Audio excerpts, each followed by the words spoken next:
What is happening, folks? This is Eli with EA's Tutorials, and today I want to do a quick impression of the Ford Explorer Limited 4x4.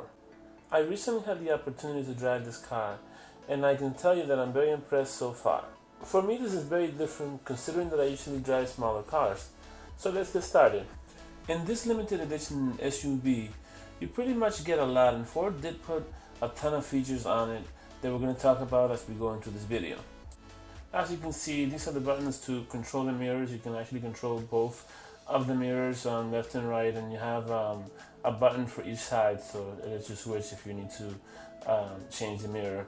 The next thing is we're going to actually try to show you a little bit of the dashboard. As you can see, you have your controls over here. If you want to put on park, reverse, and neutral, and etc. I forgot to mention that on the left side, you also have the button that allows you to control the light system in the car. So if you want the car to turn the lights on when it gets dark, it will automatically do that. When you turn on the car in the morning, if it's very dark in the morning, you're going to have the option to basically have it turn on by itself. If you're looking to activate the lane assist, you want to press the button that's right over here on the left side of your light switch where you turn on the lights for the car.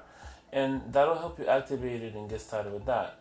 Of course, you'll have to work with the settings that are in the car, and I'll show you more of the settings further in this video.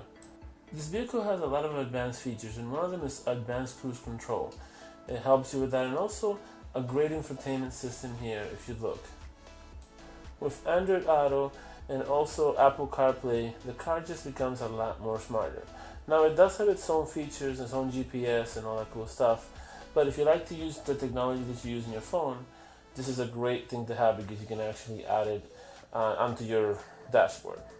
With the pre-collision assist, you pretty much get an option to have the car basically not have an accident, or if there wasn't something that was going to happen, it would actually stop it or make a turn to the right side to get away from the accident, and that's really awesome.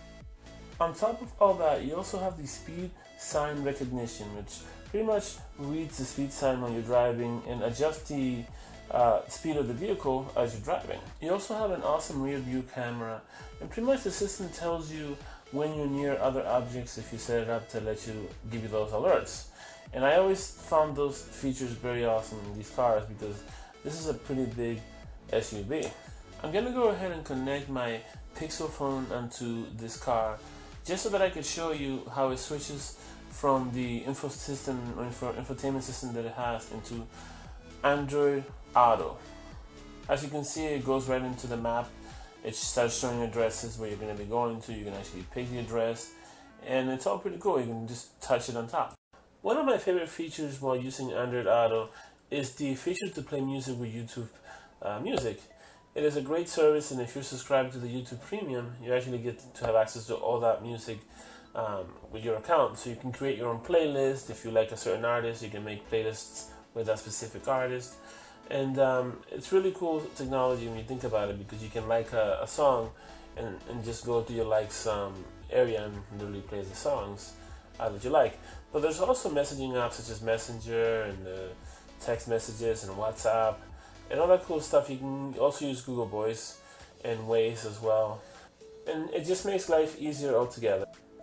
Now, I've shown you the other parts, which is basically the gear, if you want to put it on parking or reverse or neutral or drive, but I haven't shown you the backup camera and the radar system that it has. So let's show you that now. See, as you can see behind, I don't have the car parked pretty well. I actually did it kind of fast when I drove in to this little area here, but basically it adjusts as you park, so you can actually see where you are in real time.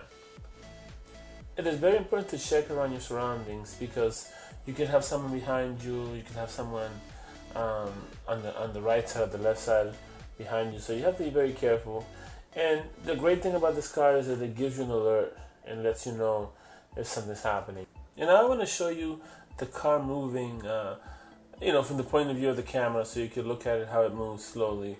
And if you take a look, I'm moving a little bit back now, and just pretty much to adjust the parking to get back to where I need to get in order to adjust the parking.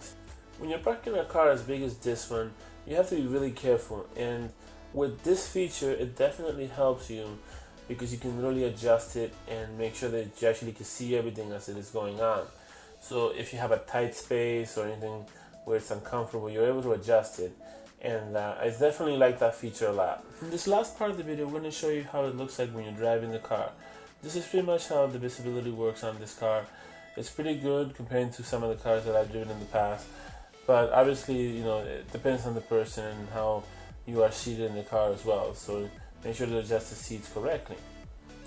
Signing off, this is Eli with ehtutorialson. Make sure to follow us on TikTok, on Twitter, and also on Instagram. And just subscribe to this channel and give this video a like. Take care, folks.